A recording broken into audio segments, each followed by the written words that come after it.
Can you feel it? Can you feel it? We are winning! We are winning! We are winning and it feels so good. You know, the last time that we gathered in a place like this in Orlando, the last time I remember so many of us coming together because a moment in time had happened for our community, we weren't here to celebrate. We were here to mourn. And when moments like this happen, this incredible, incredible day that we had yesterday, like many of you, I started to reflect and I started to think back. And I thought about what it was that brought me into politics. And I landed on two moments in time. Two moments in time that transformed my life forever and led me into the path that I am on today. In 2003, when I was a student at the University of Central Florida, I attended a party. Late into the evening of that party, two of my friends who had the audacity to show up to that party and live authentic and open lives were attacked because they were gay. Never before that moment had I been an organizer, been an activist, but I found it so outrageous that two of my friends, their blood on the floor, were taken to the emergency room because two people thought that there was something so wrong with who they were that violence came into play. And so the very next day, having never done it before, I drafted my very first press release. And for those of you who have been students at UCF, you know that wooden rotted box that has been standing in front of the student union forever. I took out a marker, I took out a piece of poster board, and I scribbled in screwed handwriting, "Gay rights are equal rights." And I stood on that stage, and I grabbed a bullhorn, and I started to tell a story about what hate-motivated violence does to communities. I told a story about what it means to feel like you can't be authentic, you can't be who you are, because someone might literally attack you. A year later, after having spent time as an activist on campus, George W. Bush in 2004 announced that he would try to amend our federal constitution to protect people from us. And that was the day that I fully ascended into the political life. Because I am not going to live in a country where the most powerful person in the world says that there's something so wrong with you and me and the families we create that people need to be protected from us.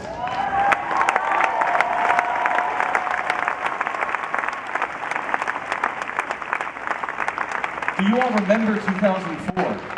Do you remember what that felt like? In 2006, countless states amended their constitutions to do what George Bush couldn't do at the federal level. In 2008, we passed Amendment 2 here, and we lost the Proposition 8 fight in California. And then, President Barack Obama.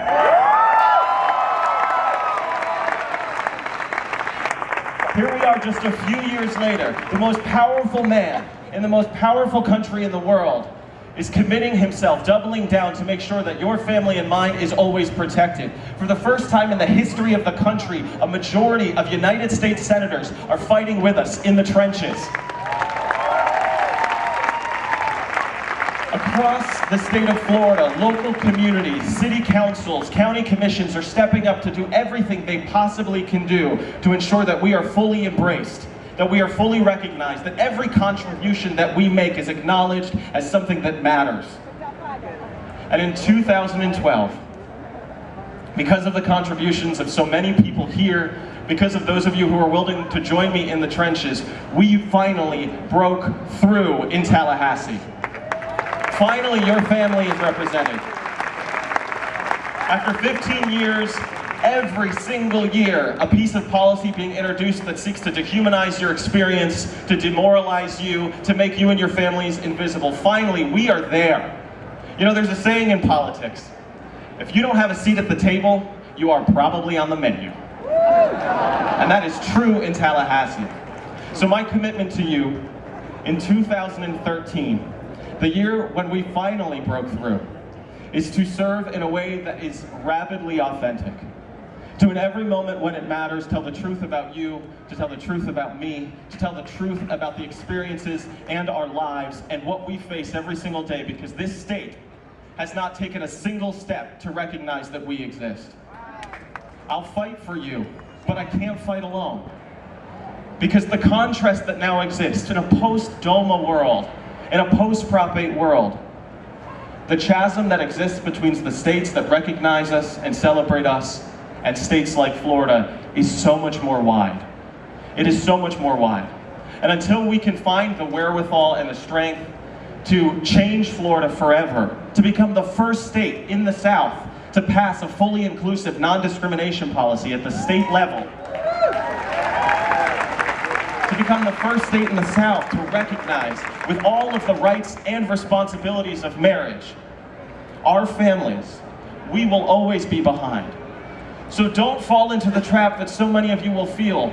The LGBT exodus cannot happen. We can't fly away from states like Florida. Stay here, double down, lean in a moment when it matters most, in a moment when the winds are in our sails, and we will win. It's closer than it ever has been.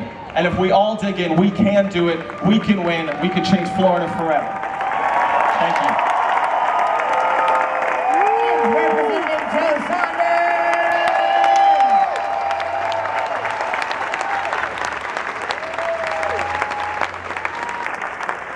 Such an awesome day. Joe Saunders. All right, the last one. You guys are so awesome. Don't forget, when we get done here, you're going to drink, we're going to hang out. There's food trucks, we got drinks. Did I say we